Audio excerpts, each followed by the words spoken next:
Thank you, Connie, so much for that warm introduction. I am always amazed how some of the most dramatic, important news of the day just gets passed right over. Small, trivial events sometimes get a lot of play if they have something to do with the celebrity. But this was a major news that just happened. The Pope put his signature on a document and destroyed one of the great icons of Catholic theology. That happened. And it just floored me when I accidentally heard about it. It was not in the newspaper. It certainly wasn't on the evening news. Does anybody know what I'm referring to at all? No. Okay. Let me give you a little context here. So when I was a young person, I met a man who was explaining to me Roman Catholicism. And my background was Lutheran. So there were things that I understood easily and other things I didn't understand. One of the things I didn't understand was purgatory. How does that work? If you're going to suffer, you have a body to suffer in, was the question I asked. And he explained it as best he understood it. And then another solid foundation piece of Roman Catholic theology was the concept of limbo. Now, we use the word with a small l, limbo meaning you're in this kind of state of not knowing how things are going to turn out. But limbo with capital L was the Roman Catholic place, spiritual place, where those who had not accepted Jesus, had not been baptized, or people that had not been ever hear about Christianity. They were sent to limbo, or people of other faiths. Where did they go? They went to limbo. So, on the internet, there was a little note that said, limbo has been X'd out. Gone. The Pope signed a piece of paper, no more limbo. Amazing that the power of the Pope to do this when he's speaking ex cathedra. Now, we've had this before, but it's always good to remember. Ex cathedra.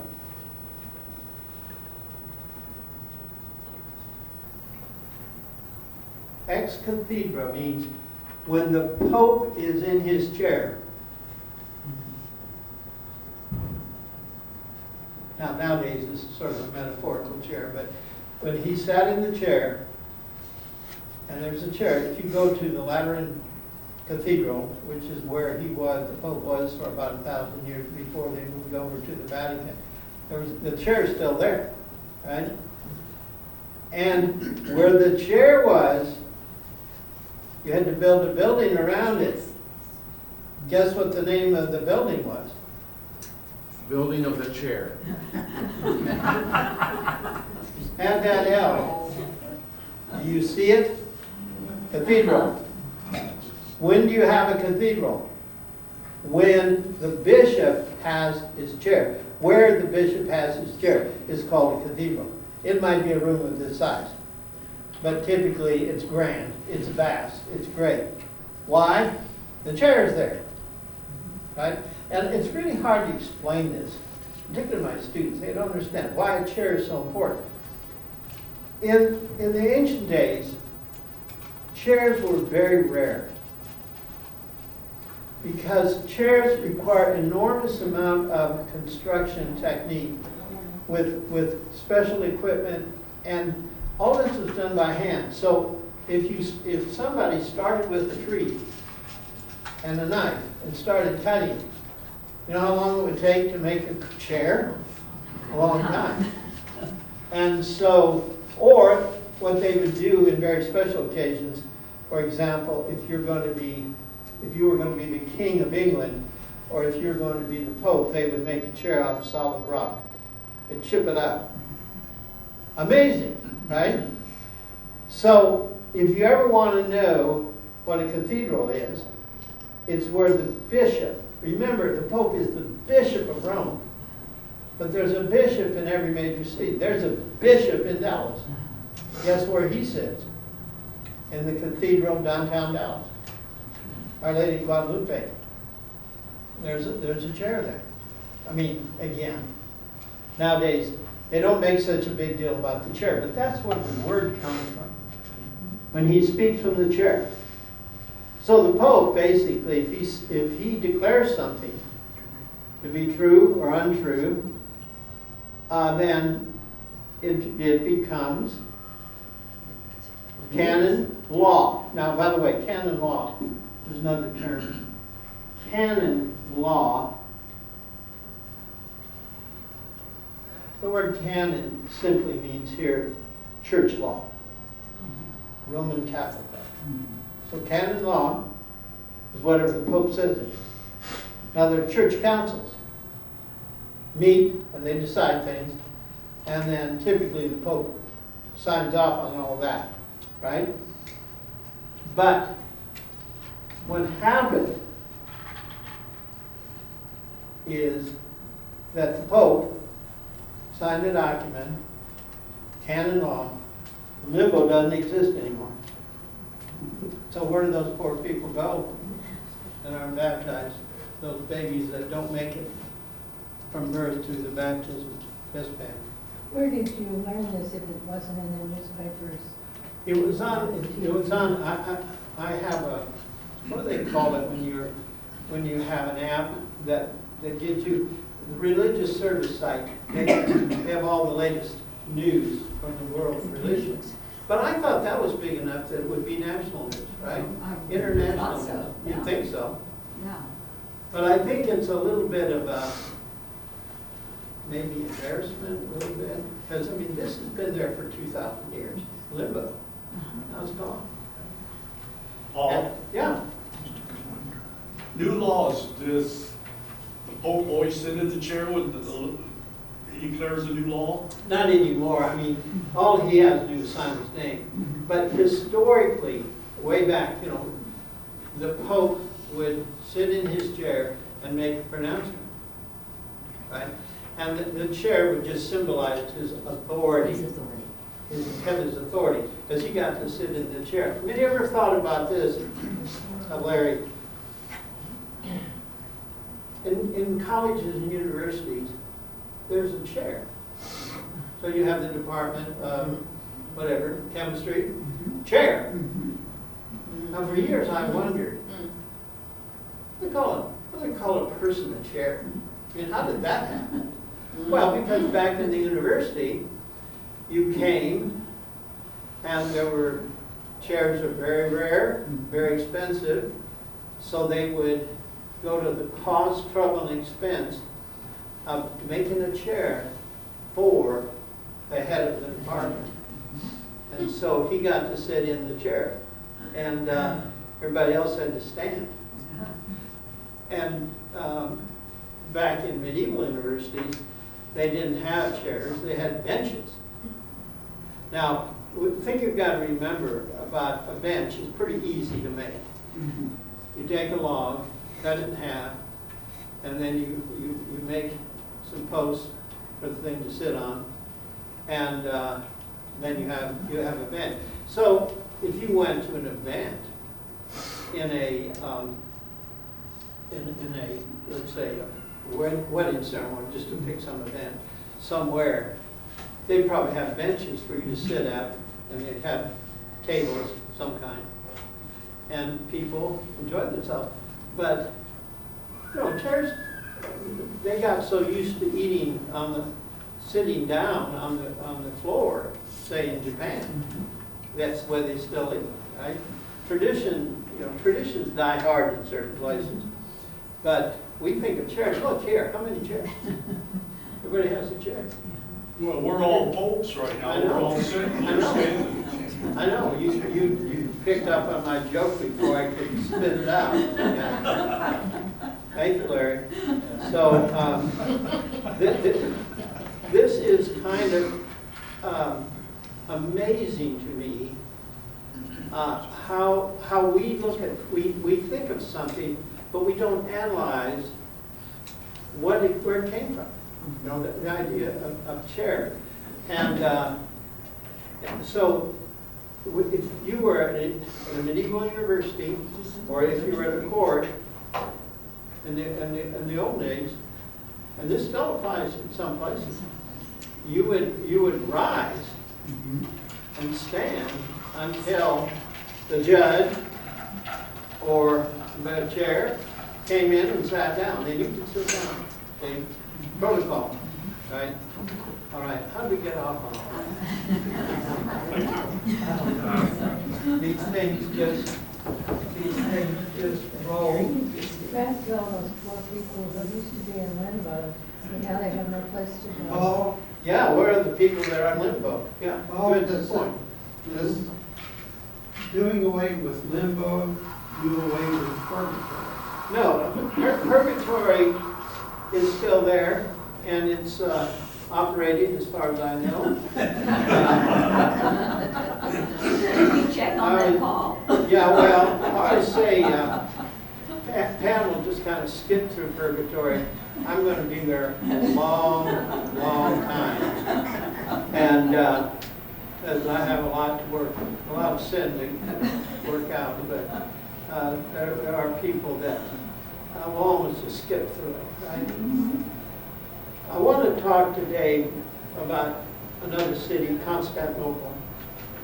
But in order to understand this, I've got to establish the context. So I learned a long time ago the importance of establishing the context and background of what it is I'm trying to explain, right? So we have to go all the way back to Constantinople to a very important individual in Roman history. So let's put Rome here, and let's put Julius Caesar.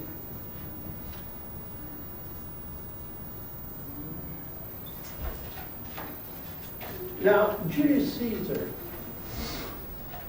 is so incredibly important in understanding the events that ultimately lead to Constantinople.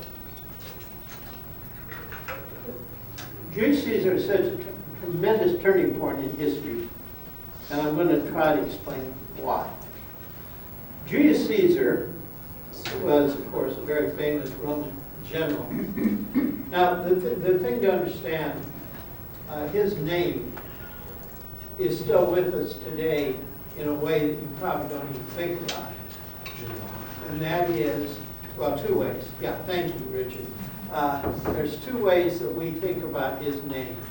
The first way we think about his name is he is one of only two people, two human beings, that have months named after them, right? So we have the month of July, and that's named after Julius Caesar, which is ironic. He got assassinated. It's rare that if you get assassinated, you get a lot of attention, but he did, in the same way Abraham Lincoln did.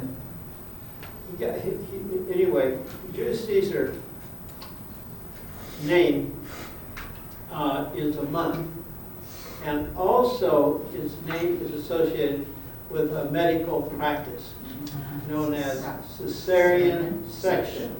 It's always boiled down to C-section. And even that gets boiled down to C. So they'll say, well, what do you think, doctor? Looks like a C to me. Right? This is American language in common, that things that are long, that are used over and over, get shortened. And people will shorten your own name. If you say, my name is Robert, somebody's going to call you Bob. Right? My name is James, or Jim, and so forth. Well, anyway, cesarean section is apparently, according to the legend, called that because Julius Caesar was born by a cesarean section. Very first person to be born that way. That's in the historic record, right? Now, you've got to imagine this was even a very tricky operation back at that point. And so, anyway, Julius Caesar was apparently blessed, and the stars lined up for him for a long time. And he was this great Roman general of the Roman army. And at that time, there was another general by the name of Pompey.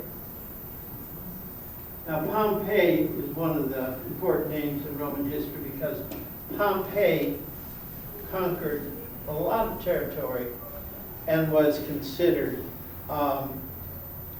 undefeatable. He could be defeated.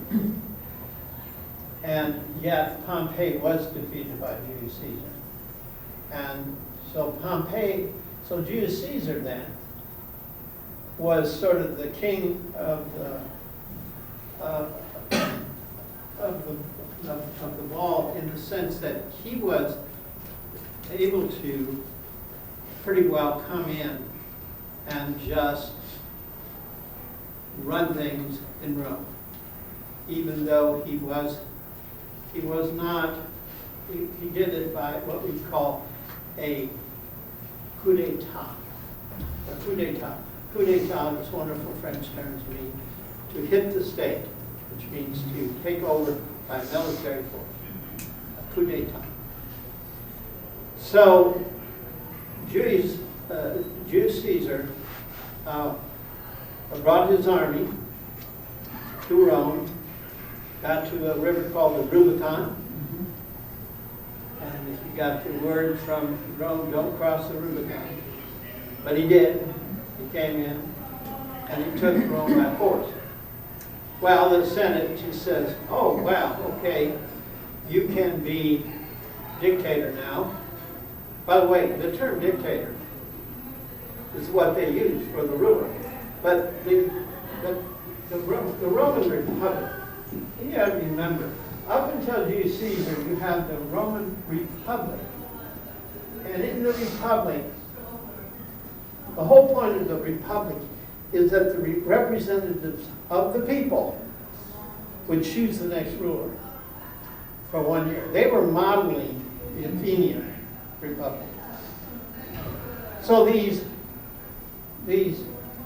Roman Republic was considered a great model of representative government. And it was powerful in the Senate. In fact, our word Senate comes from the Roman Senate. This idea that they would choose the dictator. But the word dictator just simply meant the speaker, the one who got to speak, the one who was given the honor of speaking, as in we have in valedictorian, right? Valedictorian means, val means goodbye, dict means to speak. So it's the person who gets to give the goodbye speech. And do we have any valedictorians in here? Salutatorian. Okay. I noticed how you saluted doing that. You know why they call them salutatorians? I don't. Because the valedictorian gets to give a whole speech to the graduating class because that person is number one. The second only gets the honor of having a salute. So he stands up and receives the salute. I did get to talk though. Oh, they let you talk? Yeah. Well, that was unprecedented. Yeah. What did you- 63 students, you know. Yeah, that's very, they were short on speakers. I guess. Yeah, well, that's good. I'm not surprised Martha was valedictorian. Richard, you were valedictorian. No, I wasn't. There was somebody above you, Richard? Many, but I don't believe We were in large classes it. though. I don't believe it. You know, Yeah. 450 people. Yeah. Yeah, I had a really small East Texas school, so. Yeah, that helps. That helps for it being, I attended the graduation one, way out in West Texas, 9 students, right? And it was really amazing how the classes now here in Dallas regularly, 500, Oh. 1,000. I mean, it's a tremendously huge high school. Okay, now, so the Roman Republic, he's there in force. Julius Caesar comes in, so they say, oh, we like you dictator. All right? They were happy to do that and willing to do it, but the problem is that they were worried that he was going to declare a monarchy. Now, we're wondering, like, what's the difference? Dictator, monarchy? No. But for them, that was the kiss of death, because the idea that you have a dictator who then will rule a lifetime, and then when that person passes away, it's passed through the son, and then so on down, or to, I guess, to a daughter. And they still play this out in England, and we're about ready to have a what? Coronation, right? And it's astonishing to me how in England they love their monarchy, but the monarch has zero power in real terms, and yet at the same time is given all this attention, right? And we're kind of amused by it, Americans. But the British take this very, very seriously, the Anglophiles. Anyway, so in the Republic, they allowed Julius Caesar to rule, but there's a cabal. A cabal. And the cabal is a secret group who is planning the assassination of Julius Caesar. By the word, this word assassin is an interesting word. It comes from this word, hashishim. I think we've had this before. If you drop the H's off here, you can kind of see the word assassin. People who were hyped up on opium, probably, and then they would go and commit these acts of murdering the head of state, the assassin. Well, anyway, there's a cabal, and they decide the way to do it is to assassinate him as a group. That way there's not one guilty, there's a whole bunch of people guilty. The leader of that group, of course, was the famous Brutus. And so they assassinate him in front of the statue of Pompey. It's totally ironic, all of it. And so that leads then, the death of Julius Caesar leads to a civil war. And out of that civil war emerges a man who is related to Julius Caesar named Octavius. Octavius had challenged Mark Antony, who, by the way, was hooked up with the most famous of all and the last of all Greek rulers, Cleopatra. Cleopatra. thank you, Richard, Cleopatra. who, by the way, had a child with a previous Roman general by the name of? Julius Caesar. Thank you very much. That lady got around. Whoa. So here's Cleopatra with Julius Caesar and then Mark Antony. But they lose to this man named Octavius, who then renames himself Caesar Augustus. Yeah. Now, what does this have to do with the creation of this city, Constantinople? It has everything to do with it. Because then these rulers become absolute dictators. And many of them, most of them, gain power by a coup d'etat. They take over violently, right? And that is something the Romans were trying to avoid. So ironically, everything the cabal was trying to avoid, they created. They created the very thing that they didn't want, and that is the utter destruction of the republic and the creation of a dictatorial state. So from then on, the rulers are completely and totally powerful. They have power that we can't even imagine. Think of the Roman Empire, how big it was. Probably in its totality around the size of the United States. I mean, that one man calls all the shots.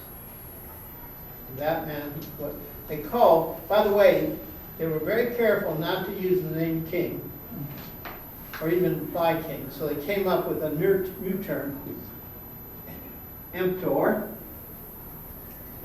imperator, and we get, of course, the word emperor, and in English, empire.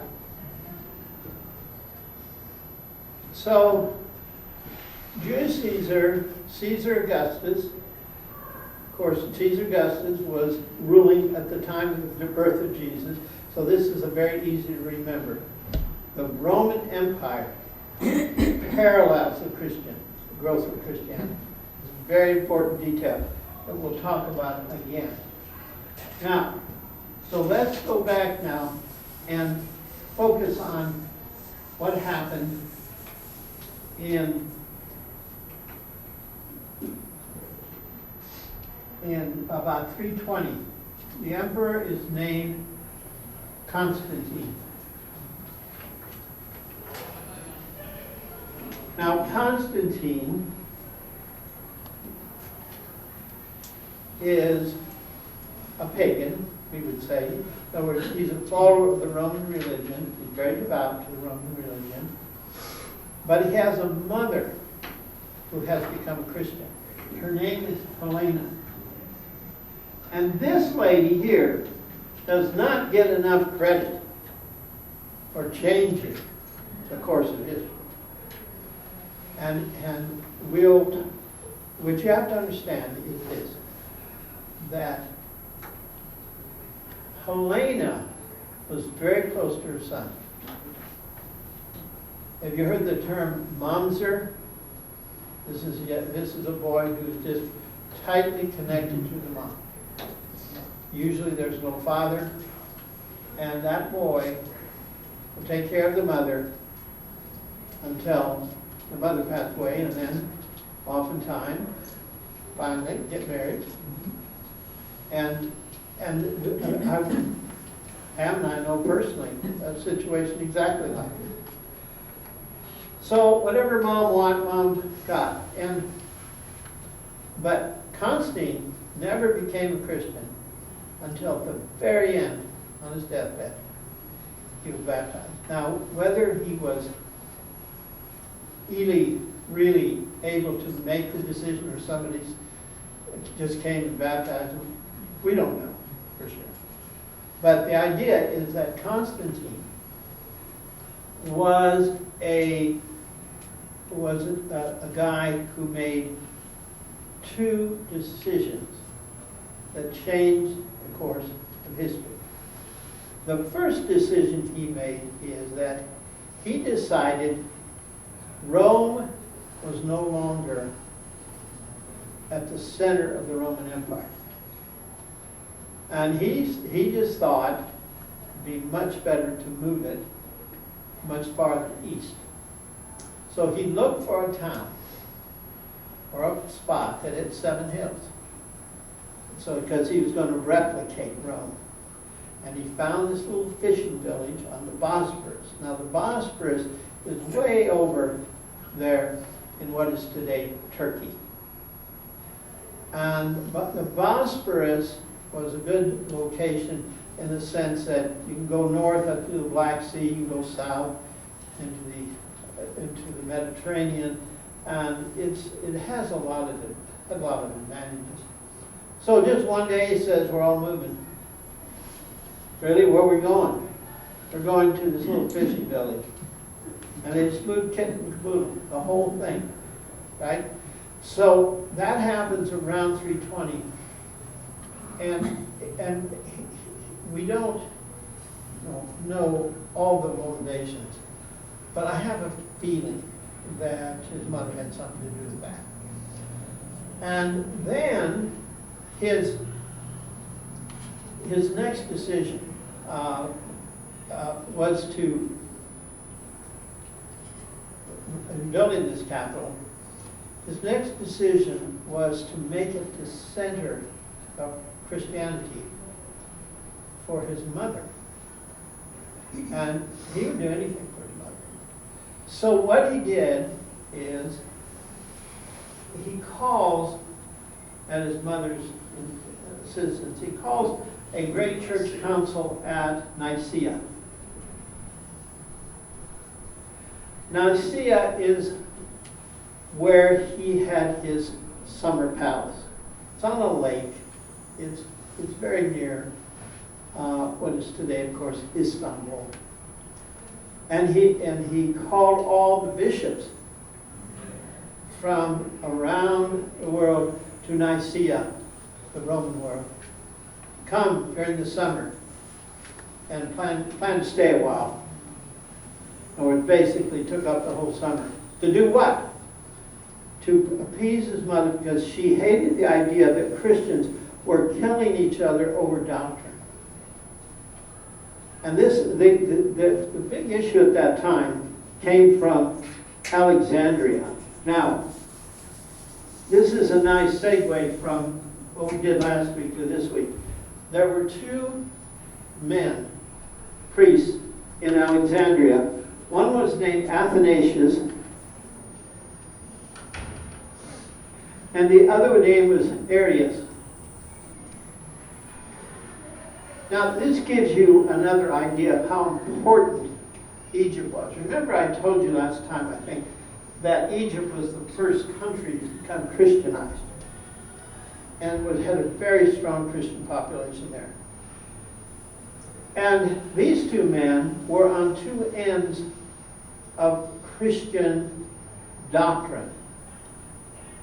Arius said that Jesus and God were not identical.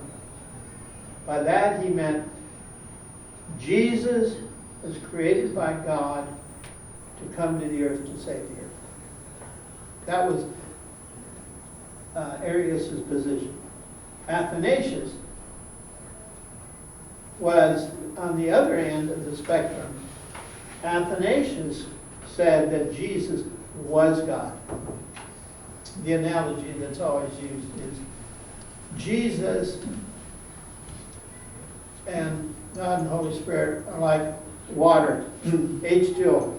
It can be solid, it can be liquid, it can be a gas or steam, right? H2O, same thing. So, this idea that Jesus is God was in some ways the more controversial idea. And so they argued, and by the way, this argument is really interesting because Arius had a fight with another bishop from a place called Myra, Turkey. Myra, Turkey. And they got so violent. By the way, over in Cairo, I mean not in Cairo, in Alexandria, they would have these street fights between the followers of Arius and the followers of Athanasius. And this is what Helena was very unhappy about. So Arius had this fist fight on the floor of the discussion at Nicaea. And the man he fought was Nicholas.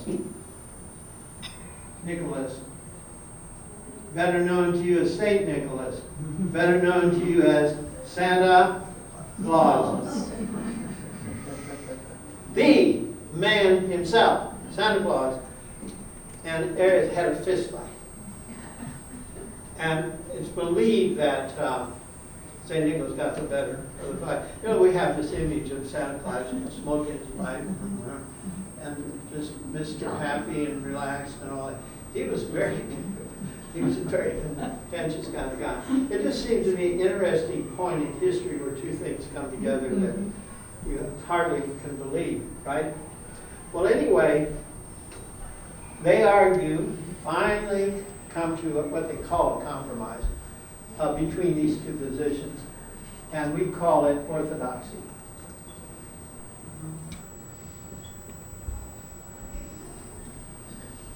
Here was the so-called compromise.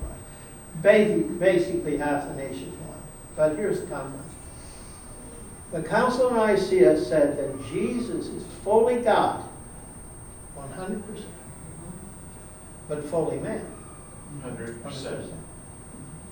Well, that 100% was, to give Arius something to come out of this with. But the fact of the matter, when they said that Jesus is God, that becomes ortho. Ortho means straight. Is when you have your teeth straightened at the orthodontist. And doxy, belief. You have the straight, the correct, the true belief. So from that point on, Roman Catholicism, and then so many of its derivatives, have stayed true to the doctrine that Jesus is God. God and Jesus, the Holy Spirit, are one in the Trinity. Now, what's amazing about this is that Arianism never died. I went to an Arian meeting not 2 weeks ago. You want to guess where I was? I went to a meeting of Arians. Of course, they don't call themselves Arians, but they are. I went to the only holy day that the Jehovah's Witnesses celebrate. And there,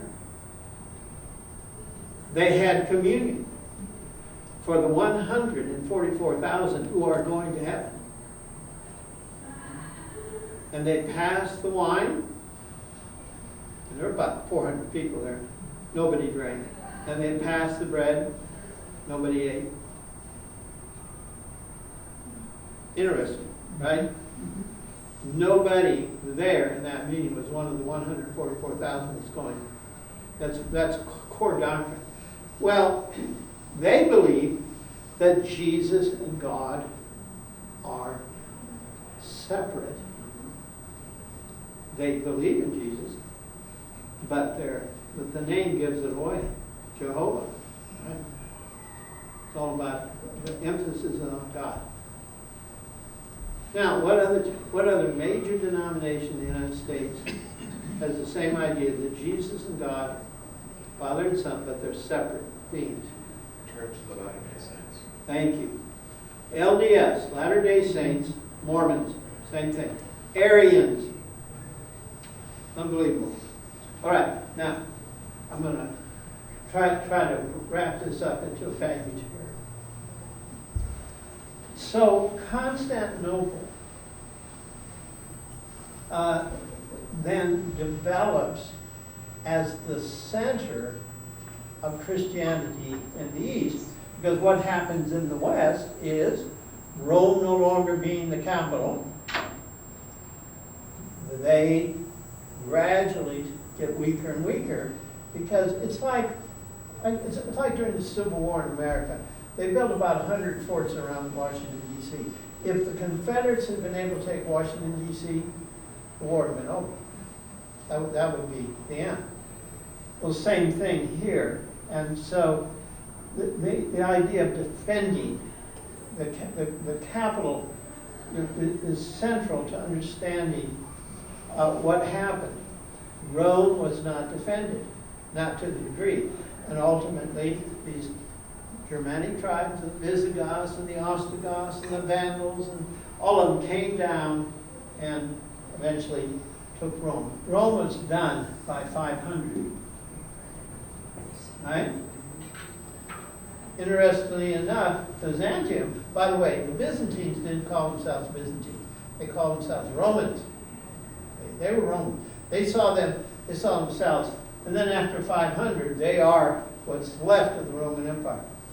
But the West, what we think of as Western Europe, then went into this period of decline in many ways, and for hundreds and hundreds of years. And so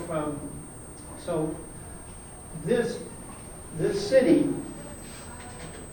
of Constantinople until about I think it's 1454, I believe, is when the Ottoman Turks take Constantinople, take over the great cathedral there, which is called the Hagia Sophia, was built by these Byzantine Romans, right? So it's a Roman church, and it's only two ancient Roman churches that are still there. One is the Pantheon, which was a Roman temple, and then the Hagia Sophia in Istanbul.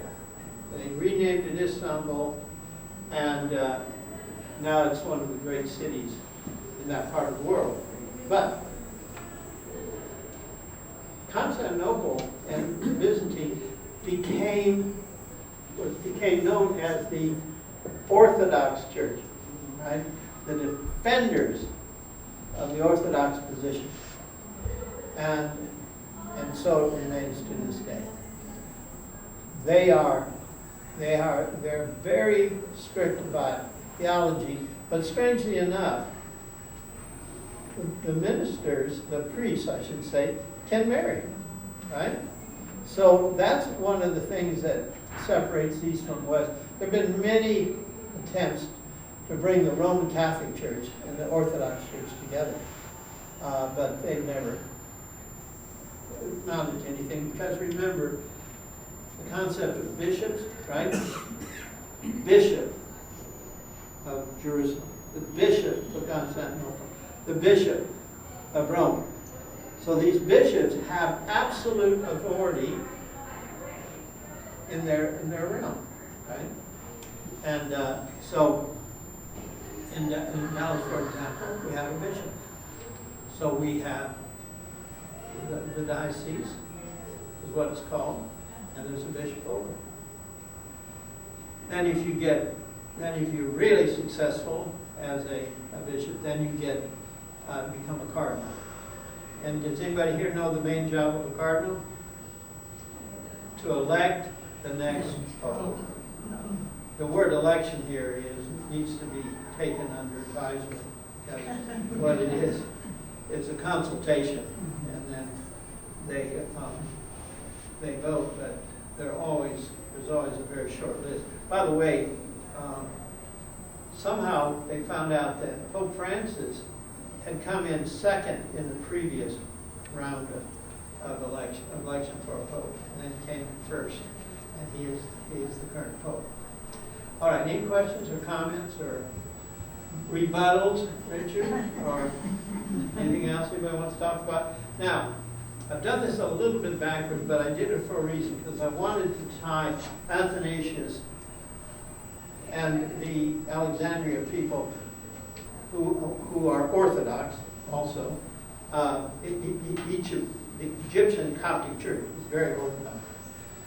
I wanted to tie that with Constantinople, but I want to talk next time about Athens and how the Athenians contributed so many things which then are important, not just in Christianity, but in Western civilization. And then I'm going to go to Rome, and of course, the Romans added an awful lot. And we're going to talk about that on the last Sunday that we're together. So we'll see you then. Thank you. Okay.